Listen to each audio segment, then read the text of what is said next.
تو فمن شہد منکم الشہر فلیصم، جس کو رمضان ملے وہ روزہ رکھے۔ تو روزہ تو انشاءاللہ رکھیں گے، لیکن میں تھوڑی سی ایک گزارش کروں گا کہ جسم کی صحت کے لیے اپنی غذا پہ کنٹرول کریں۔ شاید کوئی یہ نہ بتائے، میں رمضان کے آداب میں یہ بات بتا رہا ہوں، سحری اتنی دبا کے نہ کھائیں کہ عصر تک اسی کے ڈکار آتے رہیں، کھٹے ڈکار آتے رہیں، اور افطاری اتنی دبا کے نہ کریں کہ پھر تراویح کے وقت پڑھاؤ کہ ہن میں کیویں پڑھاؤں، اٹھیا ہی نہیں جاندہ، مجھ بن کے ڈٹھا پہ ہوندا ہے۔ تو سحری کھائیں اتنی کہ بس عام معمول کا پیٹ بھر جائے، کچھ حصہ خالی ہو، اور آپ کو دوپہر سے بھوک لگنی شروع ہو جائے۔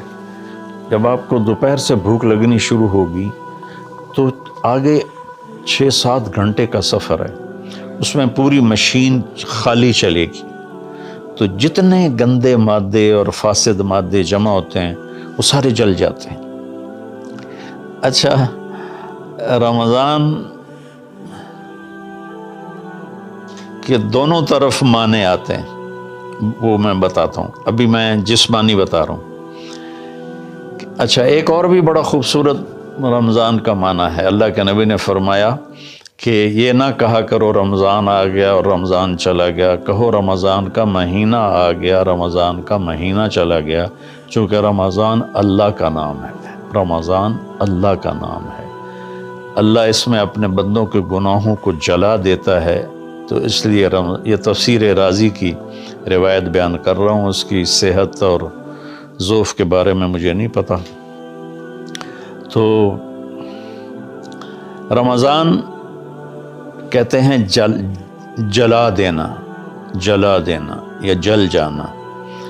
تو جب آپ کا فاقہ 12 بجے سے شروع ہو جائے گا، 6-6:30 بجے تک چلے گا، تو آپ کے جسم کا ایک ایک خلیہ گرم ہو جائے گا اور اس میں سے بھاپ نکلے گی، اور آپ کے جسم کی گندگی پورے سال کی جو جمع ہے وہ جلنا شروع ہوگی۔ پھر آپ افطاری جب کریں تو سنبھل کے کریں، ٹھنڈا برف سے بھرا ہوا پانی اور روح افزا اور جام شیریں اور دودھ سوڈا، اور اس میں برف کے اتنے بڑے بڑے ڈلے ڈال کے جب آپ پیتے ہیں تو سارے دن کے روزے کا جسمانی فائدہ فوت ہو جاتا ہے، ختم ہو جاتا ہے۔ سنبھل کے پانی پئیں اور روم ٹمپریچر کا پانی پئیں۔ اس وقت معدہ گرم ہوتا ہے، اس میں ٹھنڈی بلا ڈالنا، اور پھر آپ اس پر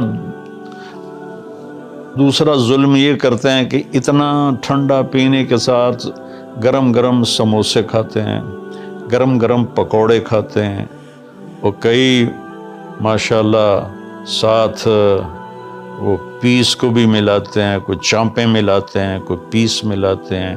یہ افطاری ہوتی ہے اور پھر کھانا اس کے بعد ہوتا ہے۔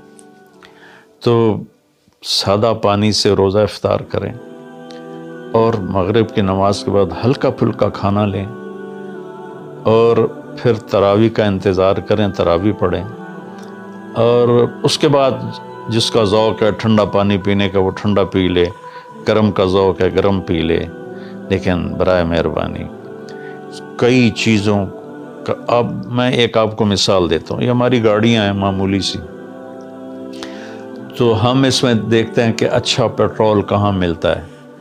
جس پیٹرول پمپ کا پتہ چلے کہ پیٹرول اچھا نہیں، ہم سزوکی والا بھی آگے چلا جاتا ہے کہ ویکھو چنگا پیٹرول کتھوں لبدا ہے، اور جن کے پاس مہنگی گاڑیاں وہ ہائی آکٹین ڈلواتے ہیں، جو پیٹرول کی سب سے اچھی قسم ہوتی ہے۔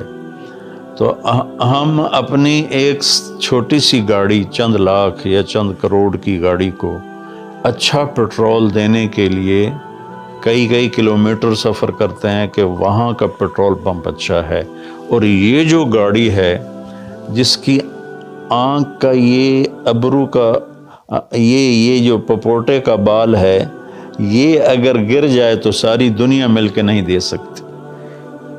ایک ناخن اگر گر جائے تو پوری دنیا مل کے وہ ناخن نہیں دے سکتی۔ کون چاہتا میں گنجا ہو جاؤں؟ ایک بال گرتا ہے تو پوری دنیا کی طاقت مل کر وہ بال واپس نہیں لا سکتے۔ تو اس کو ہم گندی سے گندی چیزیں کھلاتے ہیں، کچوریاں کھا رہے ہوتے ہیں، قتلمے کھا رہے ہوتے ہیں کہ افطاری ہو رہی ہے۔ تو اللہ کے واسطے ٹویوٹا گاڑی میں صاف پیٹرول ڈلواتے ہو اور اس خوبصورت گاڑی میں گند بھر دیتے ہو، سموسے اور پکوڑے اور دودھ سوڈا اور جام شیریں اور روح افزا اور 7 اپ اور ٹھنڈے پانی، سکنجبین، اور اس کے اوپر پھر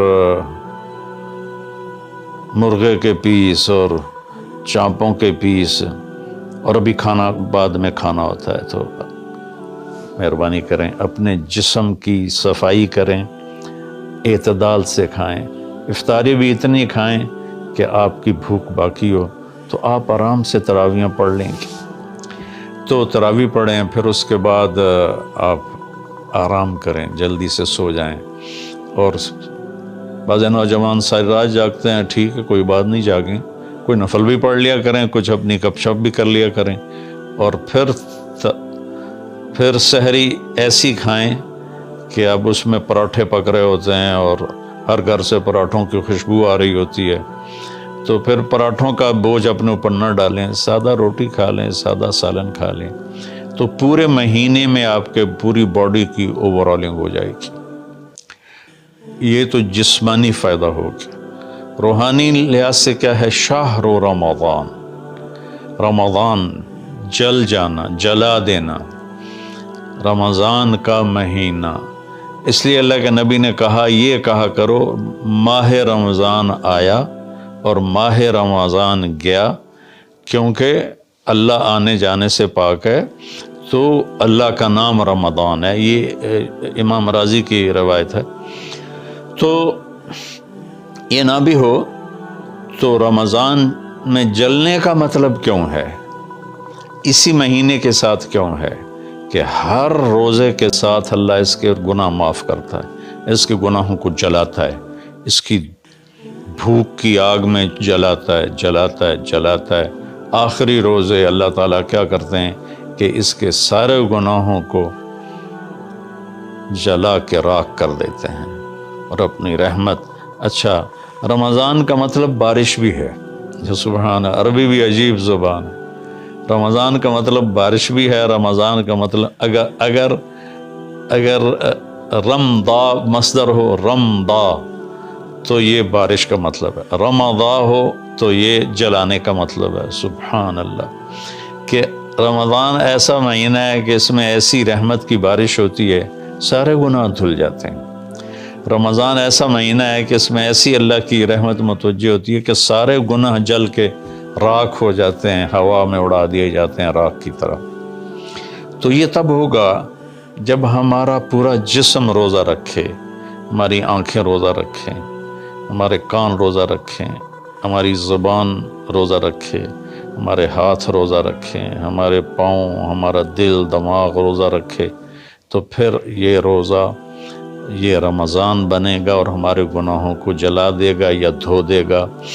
اور اس میں خاص طور پر اللہ کے نبی نے فرمایا کہ شراب پینے والا توبہ کر لے، چونکہ شرابی کی بخشش نہیں ہوتی رمضان میں۔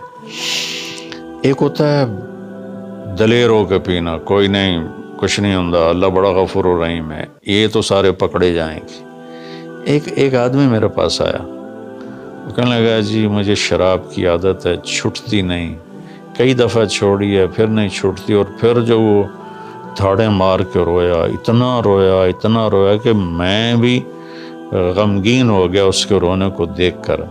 اس کا معاملہ اور ہے، تو اس پر اللہ کی رحمت نازل ہو جائے گی، چونکہ جو توبہ کرتا رہتا ہے پھر اس سے ٹوٹ جاتی ہے، وہ دن میں 70 دفعہ بھی توڑے گا اور توبہ کرے گا تو اللہ کے ساتھ دوستی باقی رہے گی۔ تو ایک شرابی ہے تو اللہ کے واسطے چھوڑ دے۔ ماں باپ کو دکھ، عق الوالدین، ماں باپ کی نافرمانی نہیں فرمایا، ماں باپ کو پرزے کر دینا۔ نافرمانی تھوڑی بہت ہر بچے سے ہو جاتی ہے، لیکن ایسی نافرمانی کہ ماں باپ کا دل ٹکڑے ٹکڑے ہو جائے، اس کو کہتے ہیں عقوق الوالدین، عاق لوالدیہ۔ جو ماں باپ کے دل کو ٹکڑے ٹکڑے کر دے اس کی بھی بخشش نہیں ہوتی۔ تو مشاحن جو دل میں کینہ پال کے رکھتا ہو کسی کے لیے، اور بغض رکھتا ہو کسی کے لیے، نفرت رکھتا ہو کسی کے لیے، حسد رکھتا ہو کسی کے لیے، ایک اس دل پر اللہ کی رحمت کی نظر نہیں پڑتی۔ اور ایک قاطع الرحم جو رشتہ داروں سے لڑتا ہو، رشتہ داروں سے ماتھا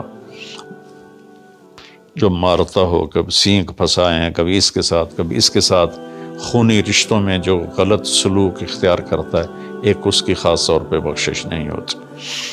تو باقی اللہ کا دریائے رحمت ہے، جو بھی توبہ کرے گا، مشرک بھی توبہ کرے گا معاف، سود خور توبہ کرے گا معاف، چور توبہ کرے، ڈاکو توبہ کرے، زانی توبہ کرے، قاتل توبہ کرے، شرابی توبہ کرے، ماں باپ کا نافرمان توبہ کرے، اور رشتہ داروں سے لڑنے والا توبہ کرے، نفرت رکھنے والا توبہ کرے، اور سود پہ کام کرنے والا توبہ کرے، سود کھانے والا توبہ کرے، سب معاف ہو جائے گا، سب معاف ہو جائے گا۔ اور اللہ سے مانگیں کہ اللہ تعالیٰ اس میں ہماری جسمانی صحت بھی بحال کر دے اور روحانی صحت بھی بحال کر دے، اور ہمارے گناہوں کو معاف کر دے۔ السلام علیکم ورحمۃ اللہ وبرکاتہ۔